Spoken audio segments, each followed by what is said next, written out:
Olá, pessoal. Tudo bom? Vocês já me conhecem das aulas de inglês. Eu sou a teacher Laísa. Agora, trazendo para vocês também tecnologia e inovação.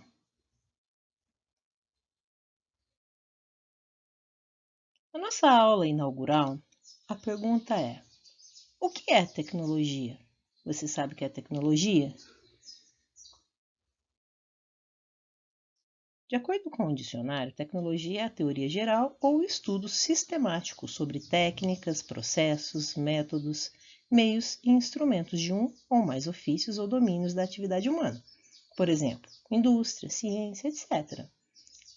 Ou, por metonímia, técnica ou conjunto de técnicas de um domínio particular.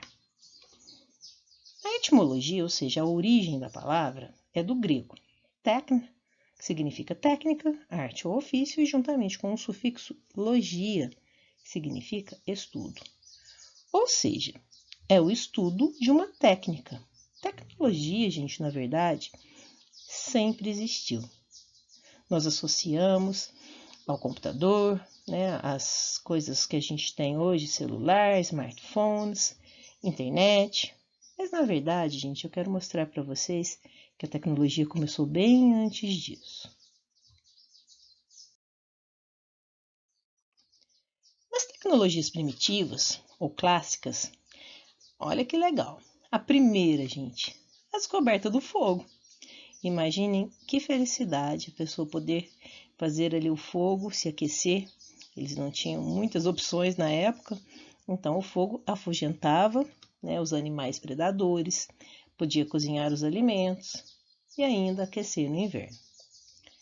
Depois, uma grande invenção, a roda, que também ajudava bastante, né, no movimento, e a escrita, que, né, como vocês podem ver, essa imagem que eu trouxe aqui para vocês são os primeiros registros de escrita que tem notícia, mas eu sei que tem alguns meninos, umas meninas, que estão aprendendo a escrever assim, novamente, voltando às origens. Né? Eu sei que tem muita gente que tem a letra bonita desse jeito aqui, né?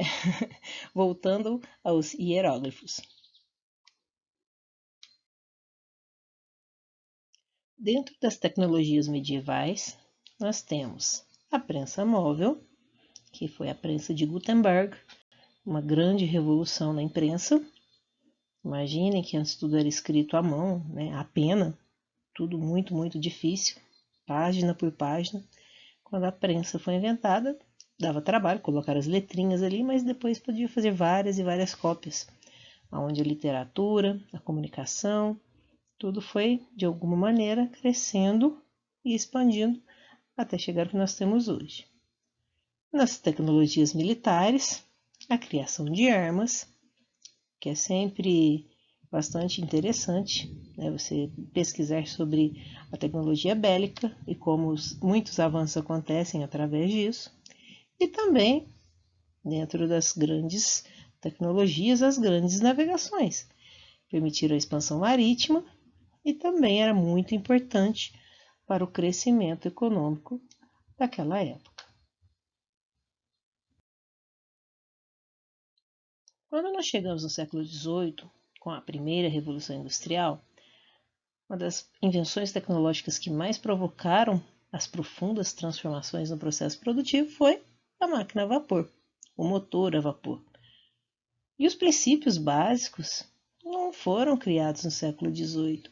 E é aí que eu quero chegar a um ponto muito importante para vocês compreenderem como funciona a tecnologia.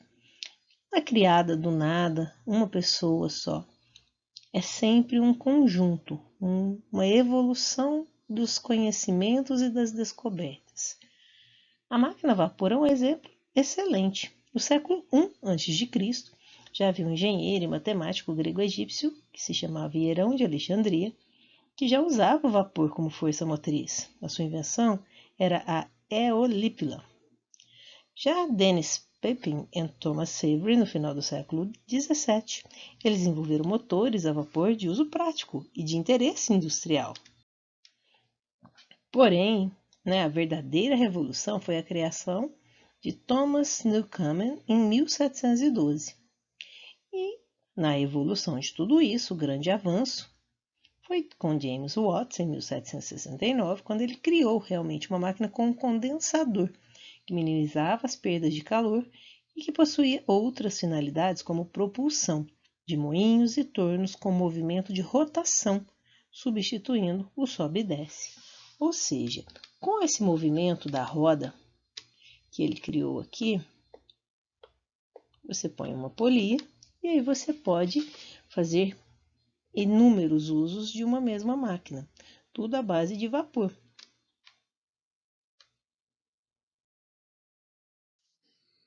Agora nós chegamos na segunda Revolução Industrial, que teve seu início em meados do século XIX e perdurou até a primeira metade do século XX, quando teve início a Segunda Guerra Mundial. A grande revolução nessa época foi o uso do petróleo e da energia elétrica como novas fontes de energia e foram incorporadas ao processo produtivo. E assim elas ampliaram muito a capacidade das fábricas. Imagine, ao invés de usar a lenha produzindo vapor, o carvão que se usa muito para produzir o vapor, com a energia elétrica e o petróleo, a produção era muito maior, o que era bom, né? Quanto mais produção, mais gente tinha acesso ao que era produzido.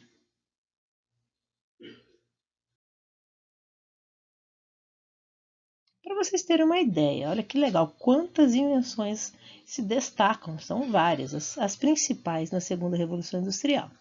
Motor a combustão e elétrico, combustão por petróleo e por eletricidade, a lâmpada incandescente, trens a vapor e ferrovias, navios de aço, os automóveis, o telégrafo, telefone, televisão, o dínamo elétrico, plásticos, lubrificantes, outros produtos sintéticos derivados do petróleo e os fertilizantes e adubos. Então, isso foi uma grande revolução em todos os sentidos. Imaginem a necessidade que nós temos da energia elétrica hoje. Isso foi descoberto lá na segunda Revolução Industrial e foi crescendo. O telefone, os trens, os automóveis e, no caso da agricultura, os fertilizantes e os adubos, que também ajudam a aumentar a produção dos alimentos.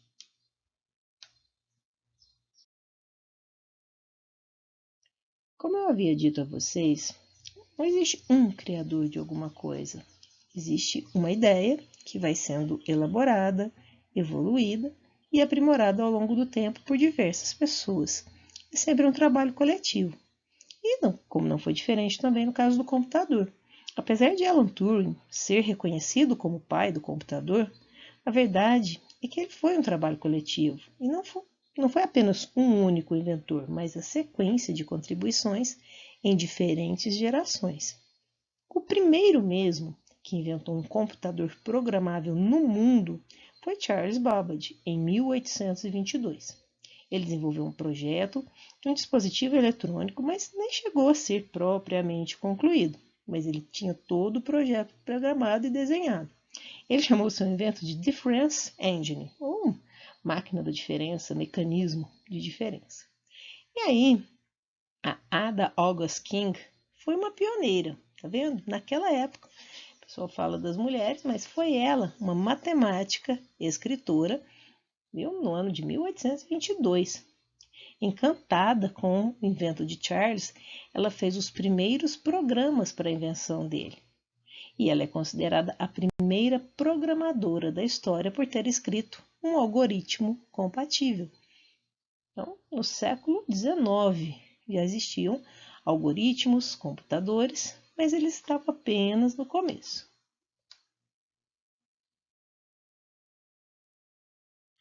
A máquina que o Alan Turing desenvolveu, que se chamava máquina de Turing, ela virou um protótipo dos computadores atuais, especialmente pelo uso do conceito de algoritmo. Olha o tamanho que ele era, gente, imenso. As suas pesquisas foram também muito importantes no campo da inteligência artificial. Em 1950, Turing escreveu um artigo chamado Maquinaria Computacional e Inteligência, onde propôs um teste que só veio a ser superado por uma máquina em 2012.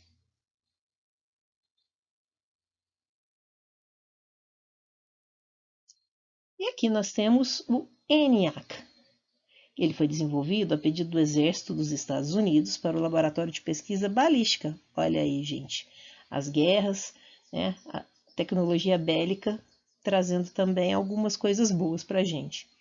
Foi assim que foi criado esse monstrengo. Esse computador pesava 30 toneladas e ele tinha uma área de 180 metros quadrados de área construída. Ele era imenso. O sistema operacional eram cartões perfurados operados por um time de funcionárias do Exército, o que de quebra as classifica como as primeiras programadoras que se tem notícia. Sua construção, que iniciou em plena guerra, em 1943. Apesar de mostrado só em 1946, só foi ser ligado mesmo em julho de 47. Mas está aí, o nosso primeiro computador ENIAC.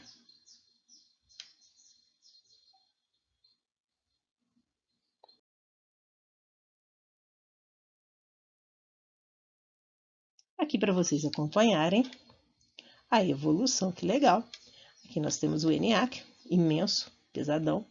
Em 1970 já criou-se o conceito de Personal Computer, que a gente fala PC. 1980, 1990. Aqui nós já temos as telas fininhas, o CPU, no ano 2000. Aqui até 2010 as coisas foram diminuindo, aqui a gente já tem um all-in-one.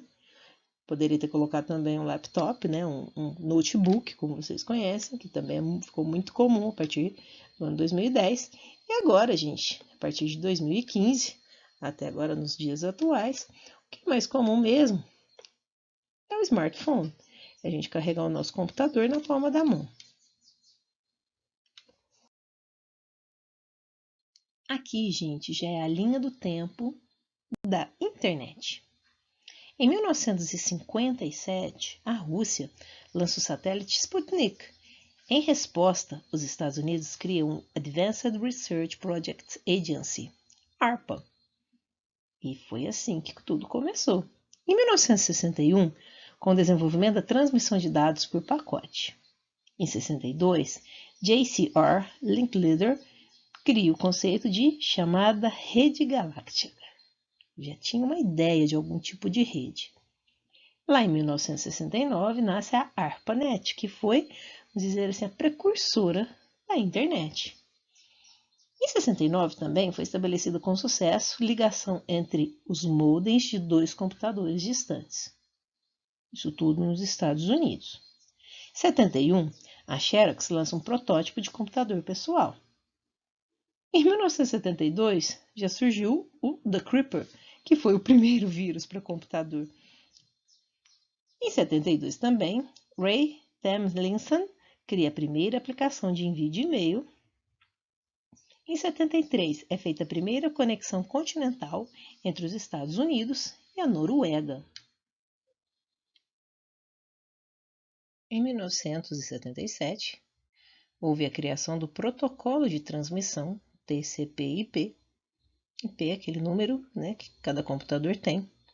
Em 78, a empresa DEC envia 393 e-mails para funcionários da ARPANET e assinasse o spam. Você manda aquele pacote de e-mails. Em 81, é lançado o PC da IBM, foi uma grande revolução nos pequenos computadores, personal computers. 83, a ARPANET cria a MILNET, uma divisão só para assuntos militares. Em 88, Jarkko Okarinen cria o canal de chat IRC ou IRC. E em 89, o nosso famosíssimo www. Quem criou?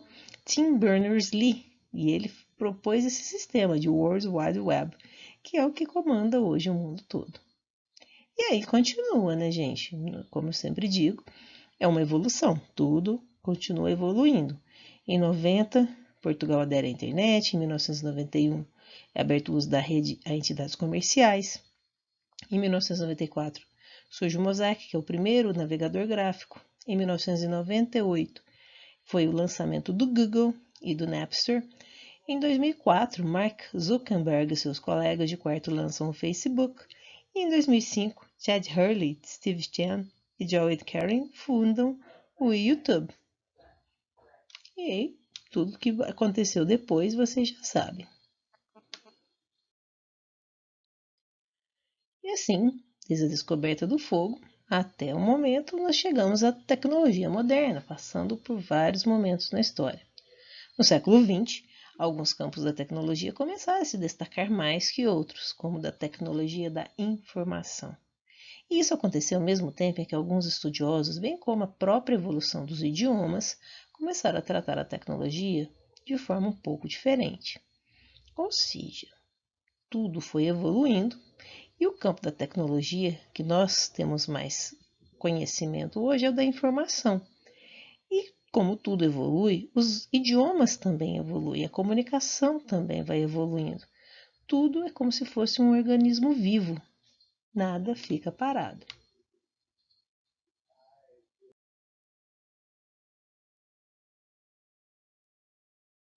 E aí, como se a gente estivesse em Matrix, nós chegamos à nanotecnologia, que já é o máximo. É uma solução mínima, uma coisa pequenininha, gente. É na nanoescala, é um bilionésimo do metro. É tão pequeno que são partículas invisíveis. É um campo científico-tecnológico transversal, disruptivo e persuasivo, dedicado à compreensão, controle e utilização das propriedades da matéria nessa nanoescala. E, sendo tão pequeno, essas partículas invisíveis combatem células cancerígenas, também microprocessadores mais rápidos que consomem menos energia, baterias 10 vezes mais duráveis ou painéis solares que rendem o dobro. Uma evolução tecnológica incrível, que é super legal.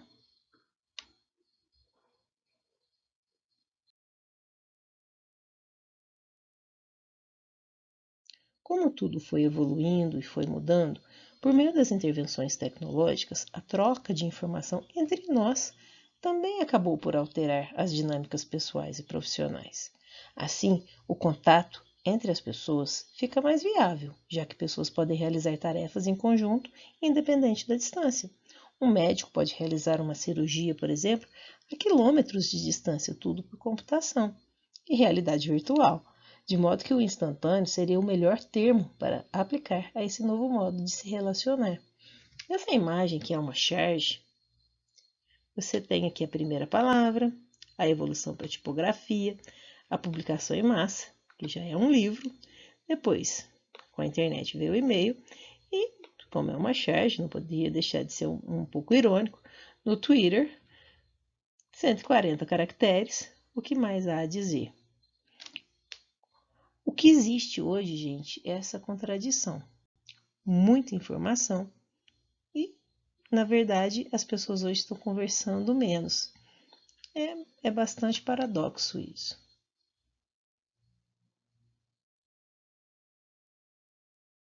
As novas tecnologias são fruto do desenvolvimento tecnológico alcançado pelo ser humano e têm um papel fundamental no âmbito da inovação. Os avanços da tecnologia provocam grande impacto na sociedade. Pelo lado positivo, a tecnologia resulta em inovações que proporcionam um melhor nível de vida ao homem. Como fatores negativos surgem questões sociais preocupantes, como desemprego, devido à substituição do homem pela máquina ou a poluição ambiental que exige um contínuo rigoroso controle. Em relação a isso, o que nós podemos dizer? Os avanços acontecem e nós vamos nos acostumando e nos adaptando a essas mudanças. Alguns exemplos disso são alguns empregos. Antigamente existia o datilógrafo, existiam algumas profissões que hoje já não existem mais. Em contrapartida, outras profissões foram sendo criadas. A análise do desenvolvimento de sistemas, pessoas que trabalham, por exemplo, num aplicativo de transporte, isso também é uma coisa muito nova, e tudo isso vai sendo evoluído. Se a gente for pensar na internet, ela está muito mais evoluída. Hoje ela tem a internet das coisas. Né? A casa inteira pode estar conectada, a TV, a geladeira, as luzes. Você chega, você conversa com uma inteligência artificial e ela te responde. Então, tudo isso faz parte da nossa evolução. Mas até que ponto isso também nos traz, além dos efeitos positivos, fatores negativos? Aqui, mais uma charge só para a gente ver. O que eu quis trazer para vocês é o seguinte. Aqui nós temos Stone Age, que é a era das pedras, a era do bronze, a era do ferro, Dark Age, era das trevas, Modern Age, na era moderna, e aqui, Computer Age, nossa era da computação. Se você observar as eras, né, a evolução tecnológica aconteceu. O ser humano, gente, continua o mesmo. Todos eles, de certa forma, fazendo a mesma coisa. Então, isso também é um momento de reflexão. O que nós podemos fazer? Vamos também evoluir como seres humanos?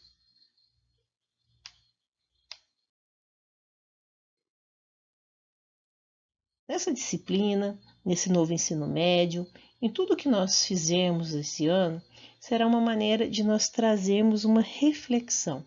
O que nós podemos melhorar? Eu espero que nós possamos aprender juntos, de maneira que todas as ideias e todas as nossas criações ou recriações possam nos levar a algo melhor.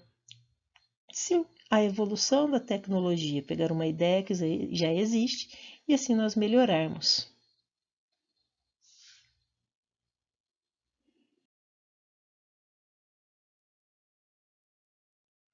E aí nós entramos na inovação. E quais são as 3 dimensões da inovação?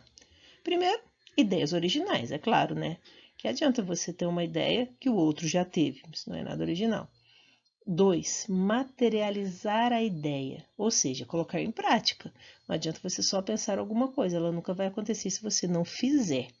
E 3, o produto final que gera valor a todos, ou seja, é a criatividade, mais a invenção com a geração de valor.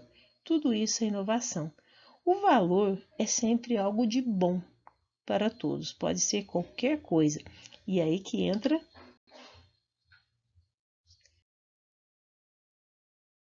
minha pergunta final para vocês. E aí, vamos inovar? Quais são as ideias de vocês? O que nós podemos fazer para aprimorar, para melhorar o que nós já temos e transformar a nossa vida, a nossa sociedade, a nossa escola? Esse ano vai ser bem interessante, gente. E assim nós vamos juntos. Até a próxima!